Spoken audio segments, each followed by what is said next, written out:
Sur les pentes escarpées de la Thrace, là où le vent murmure les secrets de la terre aux oreilles des cimes, il fut un temps où le chaos lui-même acceptait de se soumettre à l'harmonie. Lorsque les doigts d'Orphée effleuraient les 7 cordes de sa lyre, l'ordre du monde semblait se suspendre, non par la force, mais par l'émerveillement. On raconte que les fleuves impétueux cessaient leur course vers la mer pour ne pas perdre une seule note de sa mélodie, que les chênes centenaires déracinaient leur tronc pesant pour s'approcher de la source du son, et que le lion, apaisé, couchait sa tête fauve près de l'oigneau tremblant, que la pierre brute elle-même, touchée par cette vibration céleste, s'attendrissait jusqu'à devenir aussi douce que l'argile. C'était là le premier miracle, la révélation que la matière, aussi dense et inerte soit-elle, obéit à la voix de l'esprit.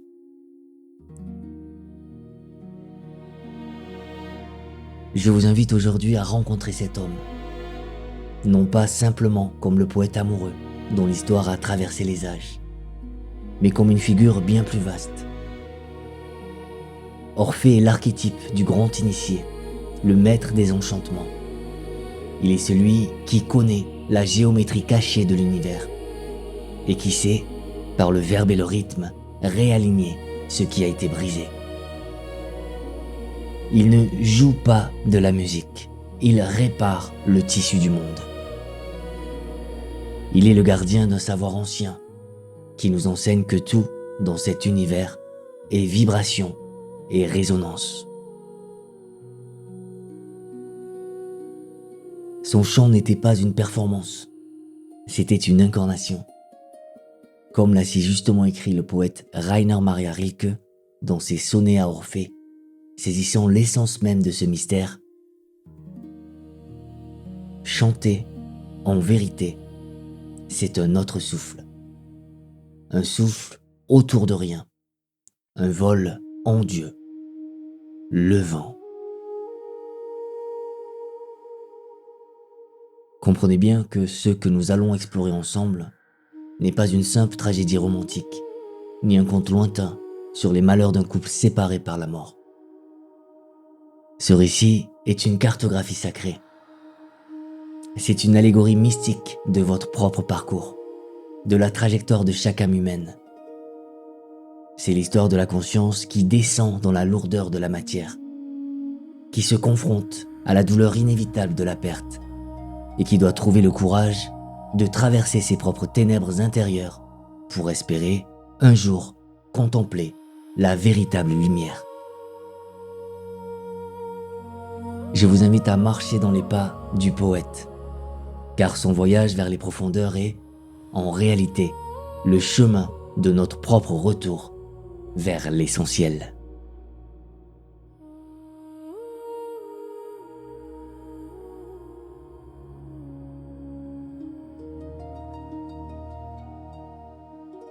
Pour comprendre la magie qui émane d'Orphée, il faut d'abord contempler le mystère de sa naissance, car il est l'enfant de 2 mondes que tout semble opposer. Je vois en lui le pont sacré entre le ciel et la terre. Né de la muse Calliope, celle qui possède la belle voix, et issu de la lignée solaire d'Apollon, il porte en son cœur la clarté, la raison et la lumière pure de l'esprit. Mais n'oubliez pas qu'il marche aussi sur les terres sauvages de la Thrace, imprégnées des énergies de Dionysos. L'ivresse, la sève montante et les mystères souterrains de la vie. Orphée est cet équilibre parfait, cet être rare qui ne rejette ni la hauteur des cieux, ni la profondeur des racines. Il nous enseigne que pour s'élever, il faut accepter d'être vaste, d'accueillir en soi le soleil et l'ombre. Regardez maintenant ce qu'il tient entre ses mains. Cette lyre n'est pas un simple instrument de musique, taillé dans le bois et l'écaille. C'est un autel portatif, une représentation miniature de l'harmonie cosmique. Elle possède 7 cordes, et ce nombre n'est pas le fruit du hasard. Je vous invite à voir en ces 7 cordes le miroir des 7 planètes qui dansaient dans le ciel des anciens sages. De la lune changeante jusqu'au lointain Saturne. Mais plus profondément encore, ces cordes résonnent avec les 7 niveaux de votre propre conscience. Ces 7 portes intérieures que l'âme doit franchir pour s'éveiller. Lorsqu'Orphée effleure sa lyre, il ne cherche pas à distraire l'oreille. Il pratique ce que Pythagore, bien des siècles plus tard, nommera la musique des sphères. Il sait que l'univers tout entier, depuis le grain de sable jusqu'à l'étoile la plus lointaine, est bâti sur des mathématiques sacrées et des vibrations. Tout est chant, tout est fréquence. Ainsi, quand le poète joue, il accomplit l'acte le plus noble qui soit. Il réaccorde le monde d'en bas sur la fréquence du monde d'en haut. Là où il y a dissonance et chaos dans nos vies, sa mélodie vient restaurer l'ordre divin. Il est le grand accordeur de l'existence. Il nous rappelle que si nous écoutons attentivement, si nous ajustons la tension de nos propres cordes intérieures, nous pouvons, nous aussi, vibrer à l'unisson avec le chant silencieux de l'éternité.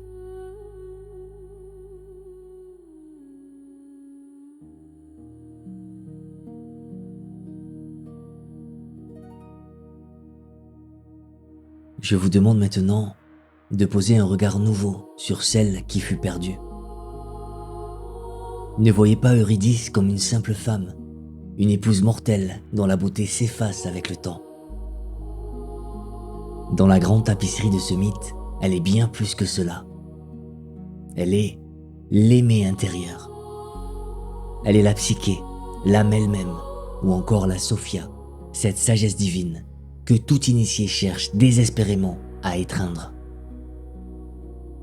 Eurydice est cette part de lumière qui habite en chacun de vous, cette étincelle pure qui attend d'être épousée par l'esprit conscient.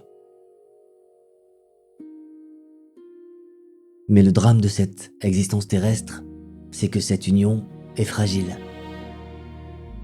Le récit nous dit que c'est au jour même de ses noces, alors qu'elle courait dans les hautes herbes de l'insouciance, qu'Eurydice fut mordue au talon par un serpent. Arrêtons-nous un instant sur cette image, car elle porte un secret. Le serpent, mes amis, n'est pas ici le visage du mal absolu, ni un ennemi à maudire. Dans le langage sacré, il est le gardien de la terre, le symbole de la connaissance du bien et du mal, et de l'attachement à la grande roue de la vie et de la mort. Il représente cette énergie brute, ce feu qui dort à la base de notre être, cette force que les sages d'Orient nomment la Kundalini. Mal maîtrisée ou rencontrée trop tôt par une âme encore innocente, cette puissance terrestre devient un poison. Elle nous lie à la matière. Elle alourdit ce qui devait s'envoler.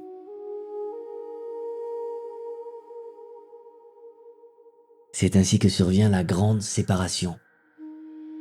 La mort d'Eurydice n'est pas une fin, mais une chute. C'est le moment précis où l'esprit, incarné par Orphée, se sent soudainement amputé de sa moitié céleste. Il se retrouve seul, exilé dans la densité du monde physique, le cœur brisé par le souvenir d'une unité perdue. Dès lors, le chant d'Orphée change de nature. Il ne célèbre plus seulement la beauté du monde, il pleure ce qui manque. Mais sachez ceci, ce deuil est fertile. La douleur de la séparation devient le moteur de sa quête. Son chant se transforme en un appel. une corde vibrante lancée vers l'invisible pour tenter de recoudre le ciel et la terre. Car l'homme coupé de son âme n'a plus qu'un seul désir, descendre en lui-même pour la retrouver.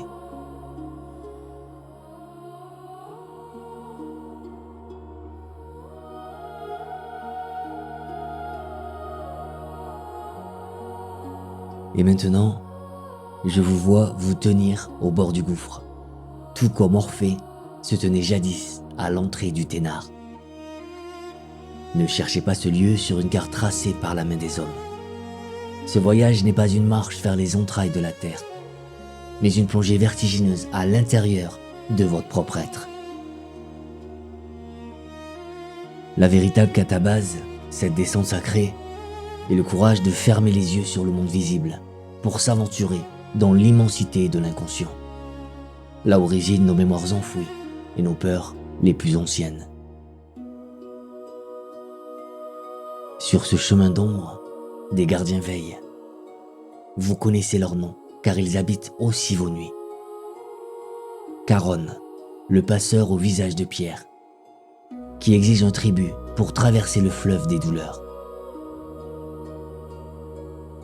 Et Cerbère, la bête aux multiples têtes, qui aboie pour protéger les frontières de l'inconnu.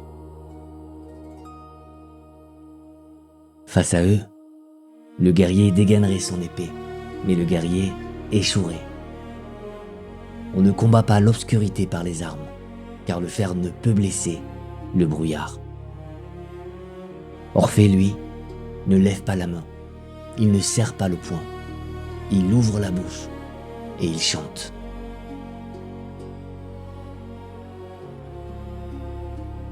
Comprenez bien la sagesse de ce geste, il utilise la voix, il déploie la vibration primordiale. Ces monstres qui nous effraient, ces démons intérieurs qui hurlent en nous, ne sont pas des ennemis à abattre.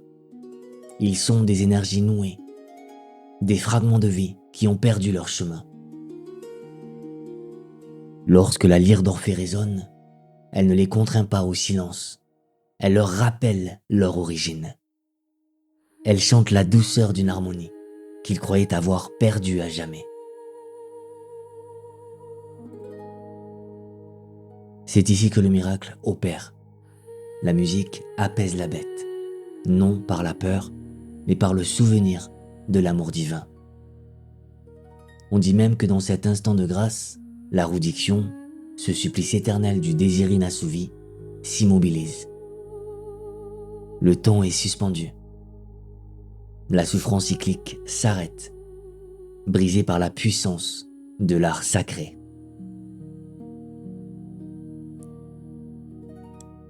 Ainsi, le poète parvient jusqu'au trône de l'inexorable. Il se tient devant Hadès, le roi du silence, et Perséphone, la reine des saisons souterraines. Il ne vient pas en mendiant, implorant une faveur injuste. Il ne demande pas que les lois de l'univers soient brisées pour son plaisir. Non, il chante pour réclamer une restauration de l'équilibre. Il chante que l'amour est aussi fort que la mort, et que l'âme ne peut être retenue prisonnière quand elle est appelée par l'esprit. Pour la première et unique fois, la loi des reins se fissure. Des larmes de fer coulent sur les joues des dieux sombres. Ce n'est pas seulement un homme qui pleure sa femme, c'est l'esprit qui, par sa pureté, fait plier le destin. C'est la victoire, fragile mais éclatante, de la lumière consciente sur la pesanteur du karma. Orphée nous prouve qu'il n'est aucune fatalité que la beauté, si elle est vraie, ne puisse émouvoir.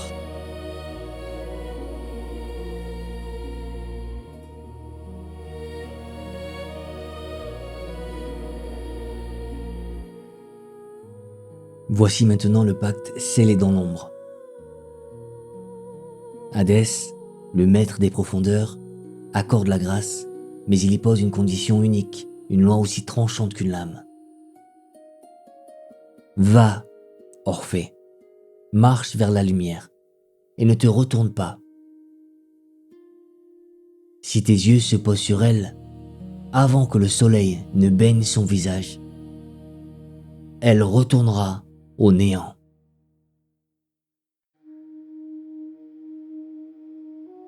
Je vous invite à peser la lourdeur de cette exigence. Ce n'est pas un caprice des dieux, c'est une épreuve initiatique. Marcher devant, sans voir, c'est faire confiance à l'invisible. C'est croire que la présence est là, même quand le silence l'enveloppe. C'est avancer dans la nuit avec pour seule lampe la certitude de son propre cœur. Car le monde de l'esprit, mes amis, ne se laisse pas saisir par les sens grossiers tant que l'âme n'est pas totalement purifiée. Vouloir voir avant de savoir, c'est refuser le mystère.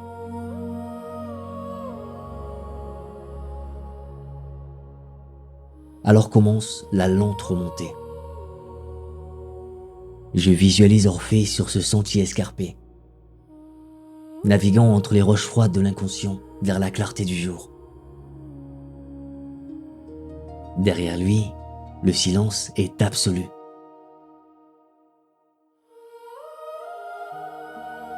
Les morts ont le pas léger, ils ne font aucun bruit.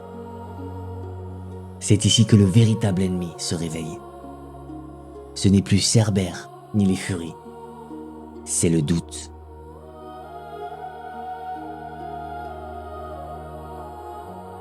À chaque pas, une voix murmure à son oreille. Est-elle vraiment là? Est-ce une illusion? Les dieux se sont-ils joués de toi? La tension devient insoutenable.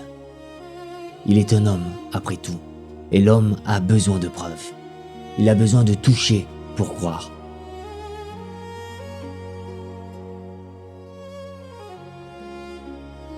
Le voilà arrivé au seuil. La lumière du jour caresse déjà son visage. La sortie est là, à portée de main. Mais dans cet ultime instant de fragilité, la peur de la perte l'emporte sur la foi. Orphée se retourne.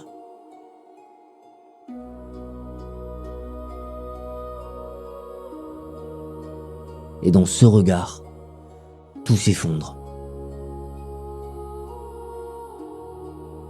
Eurydice, qui était bien là, s'évanouit comme une brume au soleil, aspirée à nouveau vers l'ombre, murmurant un dernier adieu que le vent emporte.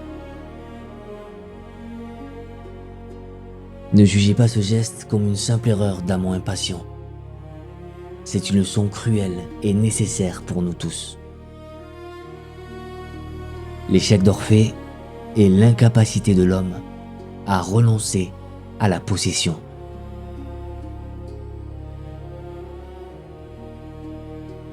Il a voulu voir, il a voulu contrôler, il a voulu vérifier le divin avec les yeux de la chair.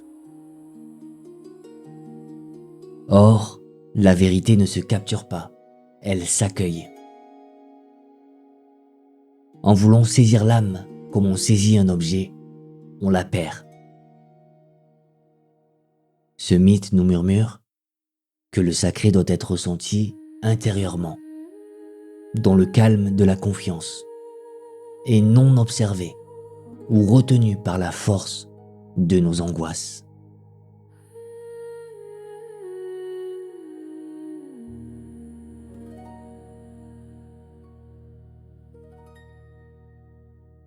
Il revient seul parmi les vivants, le visage baigné de larmes, mais les yeux emplis d'une clarté nouvelle.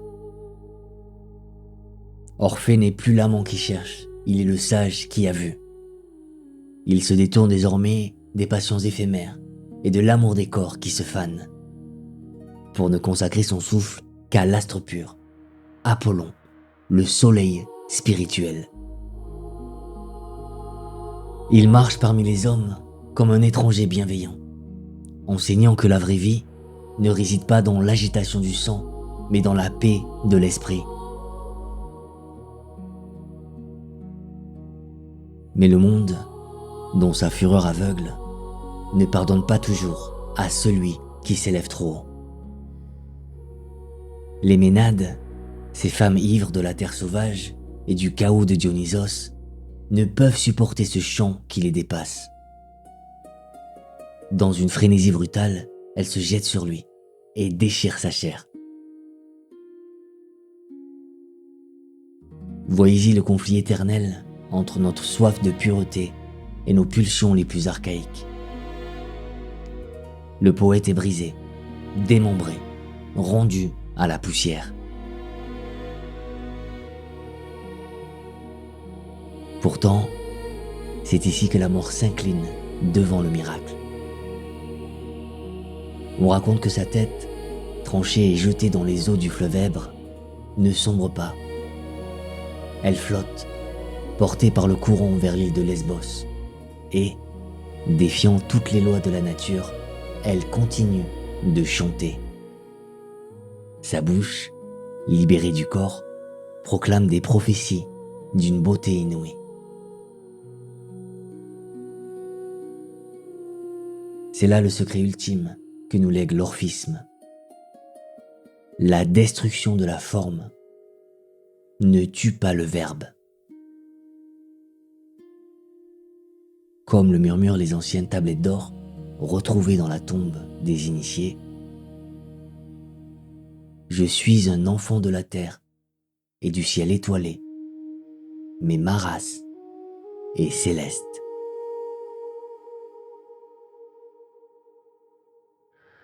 Orphée nous révèle la doctrine du soma sema. Le corps est un tombeau.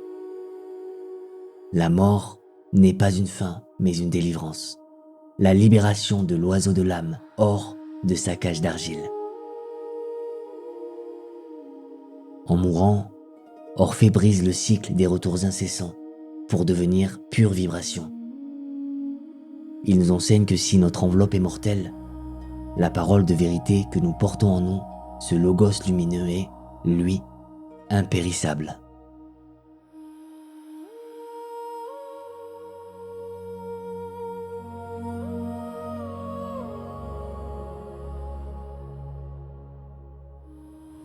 Ainsi s'achève notre voyage.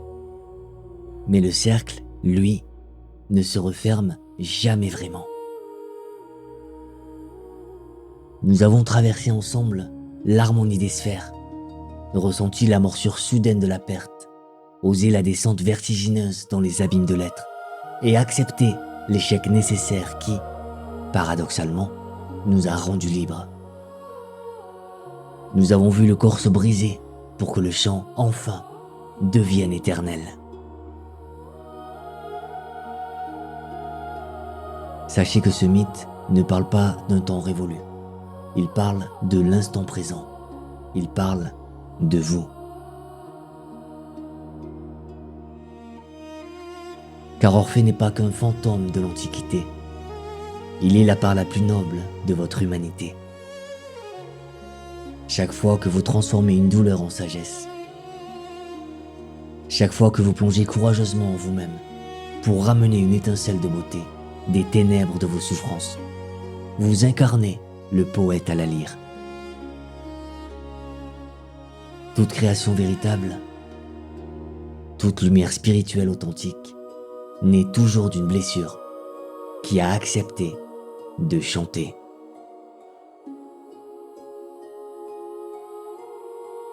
Je vous invite, dans le silence apaisé qui va suivre, à fermer les yeux sur le monde extérieur pour les ouvrir à l'intérieur.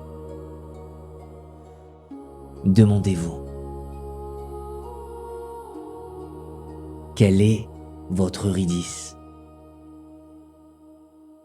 Quel est ce rêve, cet amour ou cette vérité profonde que vous tentez de sauver de l'oubli?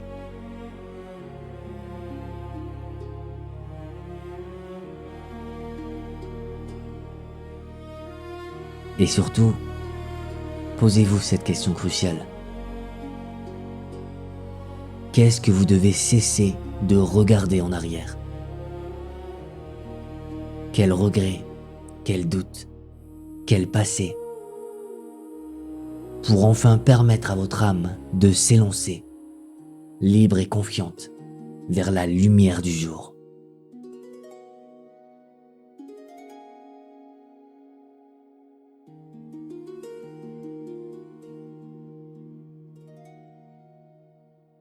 Merci d'avoir partagé cette descente et cette remontée avec moi. Que le chant d'Orphée résonne désormais dans votre cœur, non comme un souvenir de deuil, mais comme une vibration de vie indestructible. Soyez en paix.